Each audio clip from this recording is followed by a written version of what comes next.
Berbeda dengan jin dan manusia yang tempatnya adalah surga ataupun neraka, maka tempat hewan adalah Allah Subhanahu wa taala berfirman kepada mereka, "Kunu turaba," jadilah kalian abu. So, nanti mereka semua hewan-hewan itu akan jadi abu di akhirat nanti. Itu konsep Islam. Kenapa gak boleh? Boleh. Rasulullah SAW aja dulu pernah menerima sebuah daging dari Zainab binti Harith. Itu dulu belum masuk Islam. Kan sekarang udah dalam sejarah udah masuk Islam. Terus beliau juga pernah menerima hadiah dari seorang raja di suatu tempat. Mana tempatnya itu saya lupa. Al-Muqawqis menerima sebuah hadiah. Bahkan Al-Muqawqis itu merupakan kafir harbi, bukan kafir dhimmi. Kafir harbi itu kafir musuh, non muslim yang musuh. Jadi kalian juga orang muslim kalau punya sahabat atau teman dekat yang non muslim, kak juga kasih hadiah, kasih gift kayak itu. Jadi seakan-akan kita juga kaku, oh ini orang gak gitu juga. Dan juga kalau non muslim, ya non muslim bagi teman-teman sekalian yang non muslim, saudara-saudaraku yang non muslim, kalian kalau mau ngasih hadiah ke seorang muslim, jangan ngasih yang berupa daging-daging gitu loh.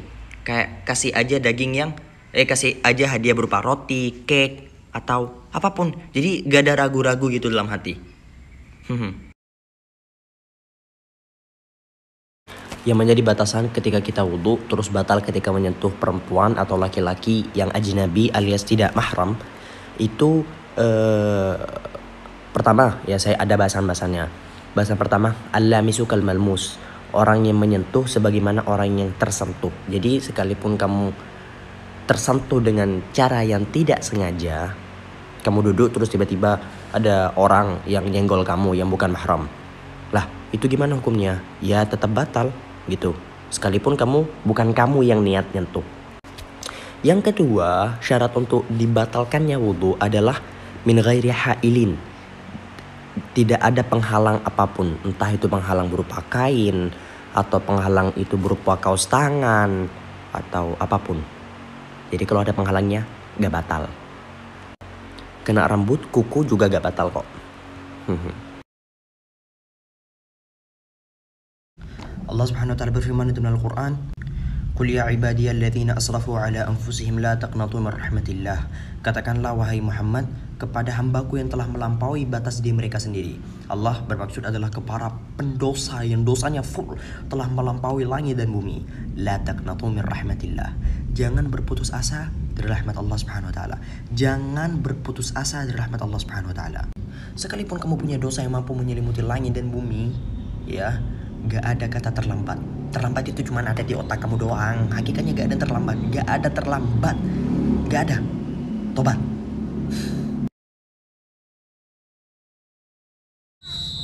So, Allah Azza wa Jalla berfirman, "Innaka la tahdi man ahbabta walakinna Allah yahdi man yasha." Sesungguhnya kamu Muhammad tidak mampu memberikan hidayah kepada siapapun yang kamu cintai. Namun hanyalah Allah yang mampu memberikan hidayah kepada siapapun yang Allah kehendaki. Itu sekelas Nabi Muhammad. Lalu bagaimana dengan kita yang busuk, hancur, penuh dosa, intinya kotor kita ini. Terus kita pengen nasihat ke orang lain, langsung didengerin gitu. Ya gak bisa. Aku tahu emosi itu biasa sih. Cuman kita harus sadari diri bahwasanya kita itu gak bisa, gak punya kuasa atas hati orang lain. Allah Subhanahu wa taala pun berfirman, "Fadzakir innama anta mudzakir lasta 'alaihim musaitir." Maka berilah orang lain itu nasihat, berilah orang lain itu peringatan, karena sesungguhnya kamu adalah seorang penasehat, karena sesungguhnya kamu adalah orang yang memberikan peringatan. Lasta 'alaihim musaitir. Kamu bukanlah orang yang berkuasa atas mereka. Jadi gak ada istilahnya kamu bisa maksa hati orang lain agar orang lain itu ngikutin kamu. Salah satu bahasan dari kitab fikih adalah wa an takuna salatu bil arabiyyati, dan salat itu harus menggunakan bahasa Arab. So ketika salat terus ada orang bicara pakai bahasa Indonesia, maka itu bakalan bikin batal. Terus gimana sen tipsnya sen? Saya lagi sujud pengen banget curhat sama Allah. Itu gimana caranya? Gini caranya. Di mulut kita, biar kita serak gitu sama Allah, kita ngomong ya Allah, ya Allah, ya Allah, ya Allah. Terus di hati kita tuh curhat. Kayak curhatnya dalam hati doang gitu. Jadi untuk sholat pure 100% dari awal sampai akhir harus bahasa Arab semua. Yang gak ini saya dari tadi video sebelumnya juga saya kaku banget mulut ini. Ya, intinya sholat itu harus pakai bahasa Arab gitu ya. Kalau emang mau doa dalam hati aja. Slow mo gani. Gak usah. Assalamualaikum. So, saya mau bicara tentang air yang najis dan enggak.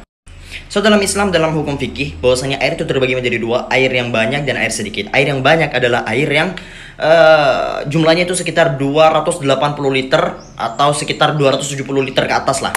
Terus untuk air sedikit adalah air yang kurang daripada itu. Dan ingat sebuah kaidah, ada rasa, ada bau, ada warna. Untuk bahasan pertama kita bahas tentang air yang sedikit, air yang kurang dari 2 kullah. Jadi ini airnya, ini air banyak, ini air sedikit. Anggap ini adalah sebuah najis, tai ayam contohnya. Terus kita celupin. Terus kita cek, ini mau berubah atau tidak warna, rasa maupun bau, maka otomatis air ini menjadi najis. Terus ketika saya siram ke kaki, otomatis kaki saya juga ikut najis.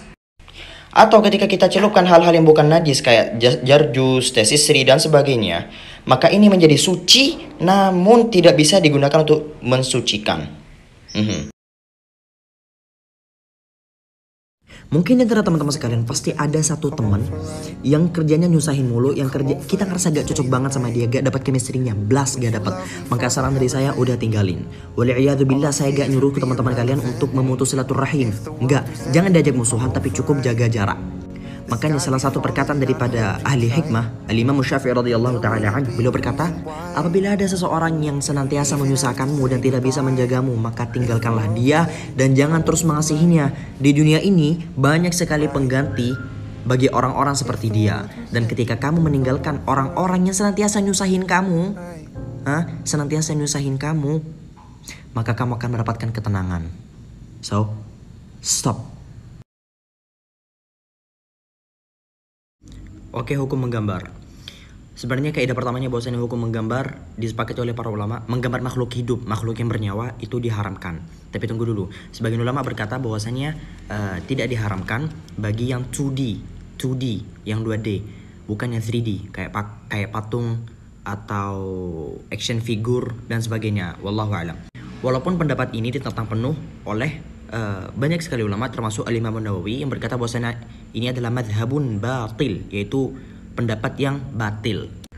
Namun itu yang dimaksud dengan menggambar yang dilarang itu rata-rata kebanyakan adalah sempurna dari rambut sampai kaki.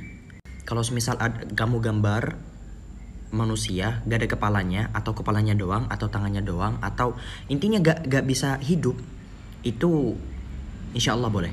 Wallahu a'lam. Karena pendapatnya banyak banget untuk menyikapi satu hadis ini. Ketika saya ditimpa suatu masalah, ini adalah kaidah yang selalu saya pegang dari dulu. Al-Imam Syafi'i radhiyallahu ta'ala an pernah berkata dalam syairnya, "Wala tajza' li hadithati layali fama li hawadithid dunya baqa'u." Dan janganlah kalian pernah terhenyak terhadap kejadian semalam karena tidak ada pernah kejadian-kejadian yang ada di bumi ini bertahan abadi. So, kaidah yang selalu saya pegang dari dulu,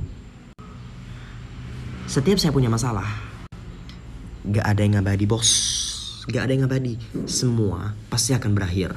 Kapan-kapannya ya terserah Allah. Intinya setiap kita punya masalah, ya emang gitu kehidupan kita sebagai seorang manusia kayak gitu, pasti dapat masalah.